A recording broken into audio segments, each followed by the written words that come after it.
July 16, 1945. It's 5 a.m. in Los Alamos, New Mexico.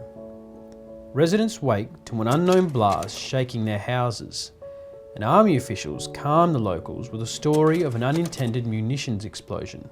The truth was far more sinister. Approximately 4 hours south of Los Alamos, in Alamogordo, New Mexico, scientists had successfully tested the gadget, the world's first nuclear weapon.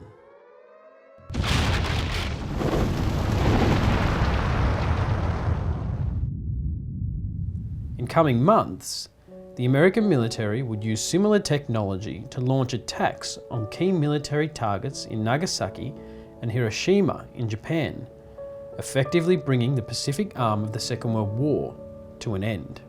In a way, Alfred Nobel was right. Following the creation of the nuclear bomb, the world's superpowers quickly settled into a state of uneasy peace, driven by a simple reality: mutually assured destruction. But this peace would not mean the end of international conflict. Over time, global powers have continued to find ways to attack and undermine each other, using not only hard power, but also by leveraging soft power tactics such as currency manipulation and propaganda to exert dominance across the globe.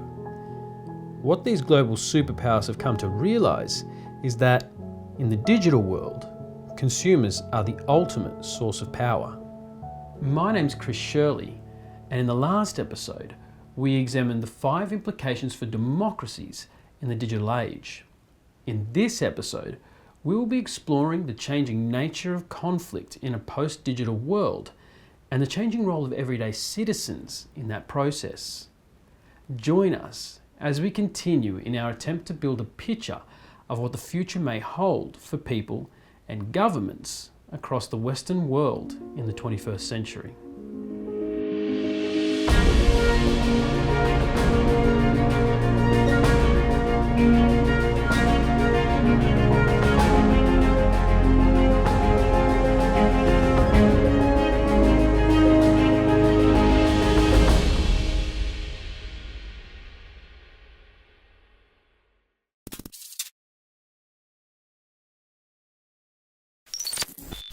Historically, large states have used 2 forms of power to protect their global interests: hard and soft power.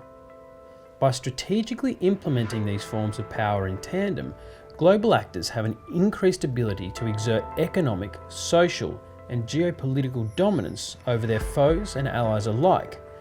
So let's take a minute to really explain what these forms of power are and how they differ. Hard power typically refers to forms of engagement that are physically coercive or confrontational in nature. This includes traditional interventions such as military engagement and coercive diplomacy such as threats or economic sanctions. Recent examples of successful hard power include the crippling economic sanctions placed on North Korea, which have forced the regime to open negotiations with South Korea for the first time in half a century. Another example is the presence of Russia's troops in Syria, essentially safeguarding their economic and political interests in the Middle Eastern region. In contrast, soft power typically refers to tactics that compel or persuade others to behave in desirable ways without using coercion. This includes non-traditional forms of intervention, such as propaganda, sharing cultural and political values, and investment in key industries to encourage favourable policies and to control public discourse. A couple of high-profile examples include the dispersion of American culture in the Eastern Bloc after the Second World War, and the Chinese Communist Party's recent investment in education across Australia and New Zealand to encourage favourable research and educational outcomes. Historically, the 2 forms of power have often been highly effective when used in tandem. In the Middle Ages, for example, the Catholic Church used its ideology to garner support and funding for the Crusades. In a more recent example, ISIS effectively leveraged social media to drive their propaganda and recruit an army that established a dominant caliphate in the northern regions of Iraq and Syria.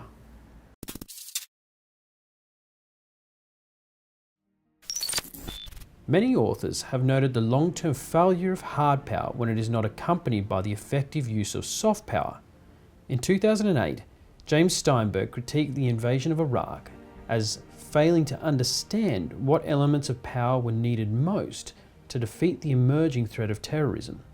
This meant that although the initial invasion of Iraq effectively brought the Hussein regime to its knees, the lack of an effective soft power strategy has severely limited long-term change in the region. One thing that is clear, effectively controlling power is an extremely complex process, particularly since the early 1990s, when many academic and industry observers began to note the declining effectiveness of hard power in achieving long-term strategic outcomes. Keep in mind, historically, wars or economic sanctions have often been financed by wealthy domestic special interests. For example, in the Middle Ages, wealthy barons and lords funded many of the major conflicts on the continent. But things are changing. The globalised market has made wealthy power lords less interested in financing international disputes, with the pillaging of defeated countries no longer as lucrative as it was in the Middle Ages or even during the World Wars. Regardless of what ideologies are at play, this simple fact makes it highly unlikely that a major global military conflict will break out in the 21st century. So if it is as academics have noted, and hard power is becoming less feasible in the modern age, then how do governments continue their ongoing struggle for global dominance? Maybe the world's superpowers will just lay down their arms and, in the spirit of Alfred Nobel's famous quote, recoil from war. I'm just kidding, of course. Far from settling into peace, global superpowers are turning from hard power and looking instead for more effective ways to use soft power in their struggle for social and economic dominance.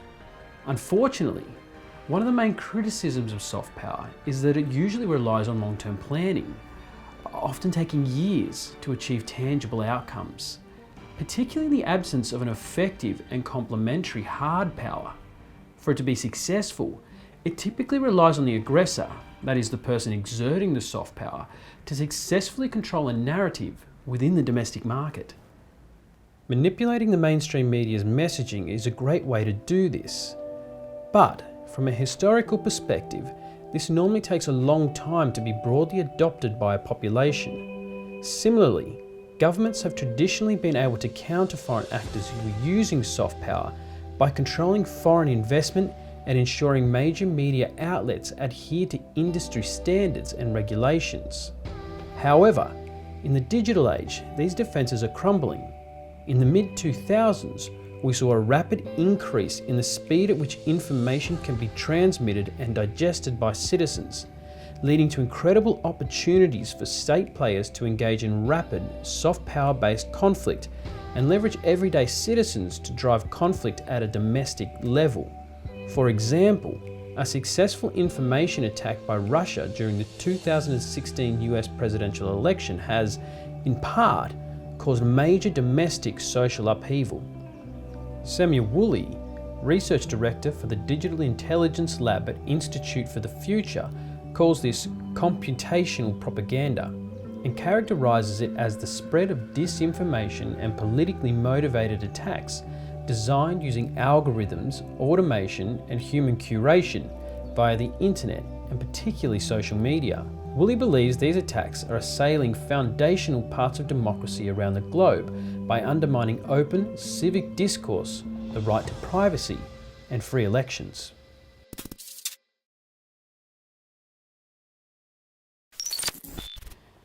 Now, in recent years, one of the key channels that has been used to undertake soft power conflict is social media. But why? Well, social media is a great way to pass information to the public in a way that can appear like it is coming from a reliable source, such as the mainstream media, while also leveraging citizens to actually deliver the desired messages themselves by sharing or retweeting messages. This is a tactic that has been used by marketers for many years now. By getting consumers to share your online advertising, it not only multiplies the reach of your message, but their friends and contacts are also more likely to believe the message because it is being delivered by someone they know and trust. Now, beyond the fact that social media is a great way to manipulate civil discourse, I believe there's another far more powerful aspect of social media that is being leveraged effectively by international actors: message optimization.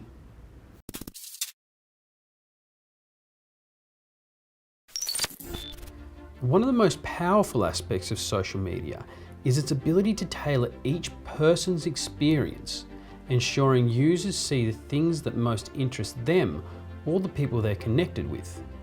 Algorithms across the various social media platforms deliver a highly optimized experience. For example, in a 2016 article, Slate's senior technology writer, Will Aremus, suggested that Facebook's news feed algorithm has shaped not only what we read and how we keep in touch, but how the media frames stories to catch our attention. For example, these algorithms have allowed companies to be highly targeted in engaging with consumers. It's also been used by political bodies to engage in grassroots-style campaigning, ensuring highly targeted messages are delivered to constituents in very specific locations or social groups known as market segments. For example, it's now possible to deliver a highly targeted pro-women's rights message to one constituent while promoting stronger border control policies to another person, even if they're living in the same apartment building. This was never possible with traditional forms of mass media, such as television, where everyone is exposed to the same advertising. Message optimization is being leveraged heavily by international and special interest groups to drive social conflict, most obviously in the Russian state's recent interference on US democracy. While there is no doubt that Russian troll farms played a critical role in the 2016 election, the number of these accounts and their individual reach was much smaller than you may think. For example, Facebook have estimated that the Russian troll farm, known as the Internet Research Agency, delivered content such as posts or shares to 29 million people. Along with this, it's estimated that around 11.4 million people saw ads on Facebook that were purchased directly by the Internet Research Agency throughout the election cycle. Now, while all these may seem like huge figures, in practice, they're really not. Facebook's General Counsel, Colin Stretch, recently testified that all of this content only accounted for about 0.004 of 1% of content in news feeds across America, or approximately 1 out of every 23,000 pieces of content during the election cycle. And to put that in context, if each post were a commercial on television, you'd have to watch 600 hours of television to guarantee seeing Russian troll content. Even allowing for the operation of other troll farms in addition to the Internet Research Agency, the numbers simply don't stack up. There simply was not enough content to have the sort of mass social impact that is needed to drive major electoral outcomes. So how were these Russian actors so effective? Well, the Russians were very smart in the way they delivered their content and were effective in using highly targeted messaging. For example, the Internet Research Agency released a number of ads relating to anti-LGBT rights and used Facebook analytics to target hard-right pages. Similarly, their trolls would often post hard-right commentary on more liberal pages, deliberately encouraging engagement through conflict. The strategy relied on people with a pre-existing tendency towards that sort of commentary to like their posts, comments, and share their content. Despite only 29 million people seeing their post directly, once we factor in sharing and content appearing on people's news feeds, it is estimated that the Internet Research Agency's content reached up to 126 million people. Similarly, their paid advertising escalated to around 100 million people, an incredible upscale. So essentially, various actors are using this message optimization to recruit people to become somewhat radicalized on divisive issues. And this encourages domestic conflict, forcing states to focus on local issues, essentially weakening their position in the global community. In the US, this has been observed by a range of media commentators.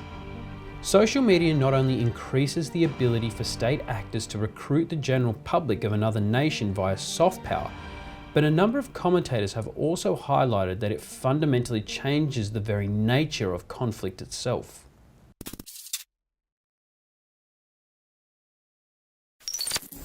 Major domestic conflict has traditionally manifested in the form of physical confrontation or verbal debate.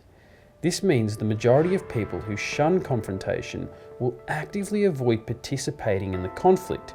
Social media removes the need for that confrontation.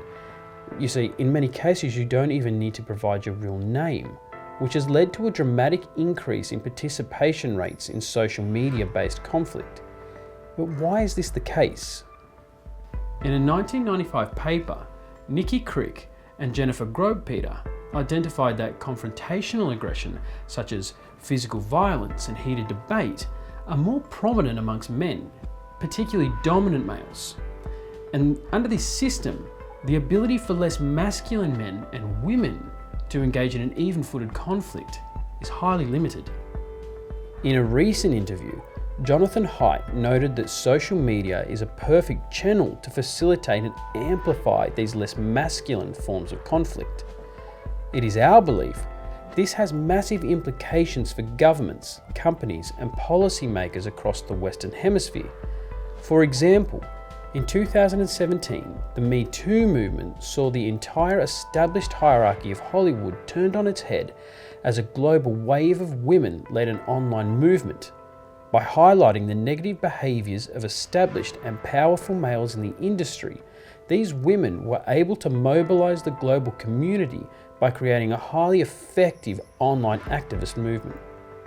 Now, while this is a relatively positive example of social media-based conflict, there are also a number of other negative outcomes.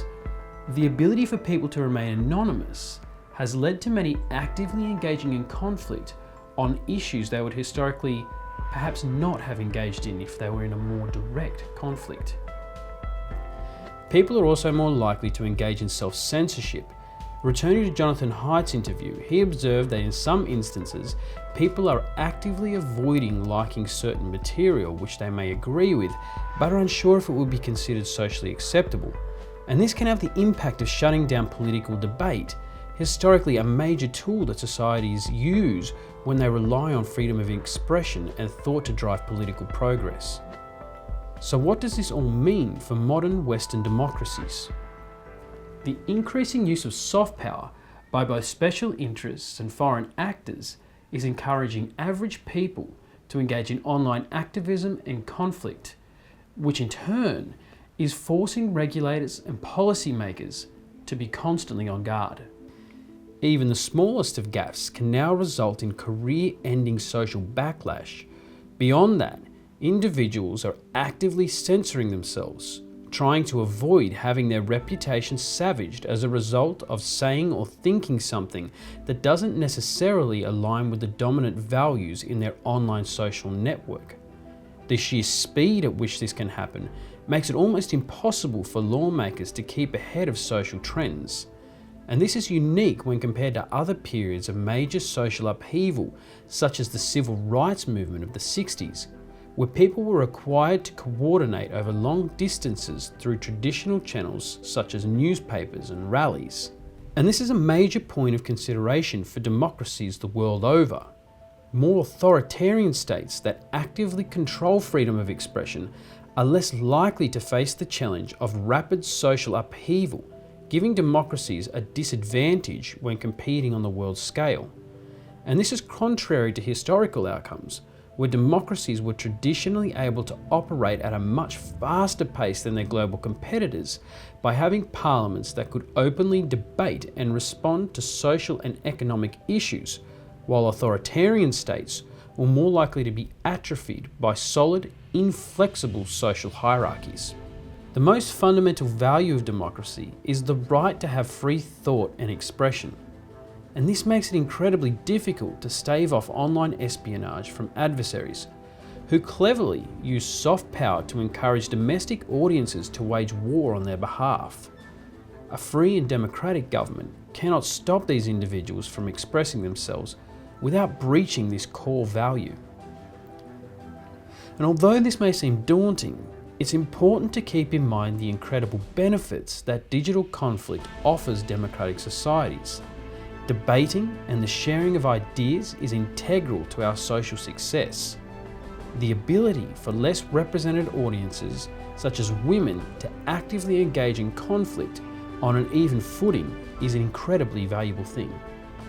But we need to think about how we're treating each other when we're online. There is a reason that parliaments traditionally take so long to pass new laws, because redefining society's rules is incredibly complex and requires consideration and nuance. Even the tiniest of changes can have large and unexpected consequences. So next time you're getting ready to post on social media, or like that particular post, think to yourself, who will be affected by what I'm saying? In our next episode, we'll be discussing the topic of currency in the 21st century and the rise of online feudalism. Join us as we continue on our journey to map out the future of democracy in the 21st century. Until next time, I'm Chris Shirley.